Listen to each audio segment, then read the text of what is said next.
حبیب خدا گو همون روزه داره که از تشنگی و از گرسنگی افگار شده است، مانده شده است، خسته شده است، خواب است، خوابش در نزد پروردگار عبادت نویسانده می شود.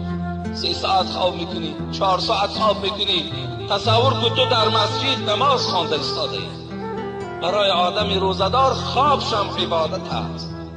حتی پروردگار به سوی ملائکه ها چی میگفته است؟ انظروا الی عبدی، همون بنده ای که شما نخواستین که مای من در زمین بیافرم پیدا کنم، نظر به سوی همون بنده کنی.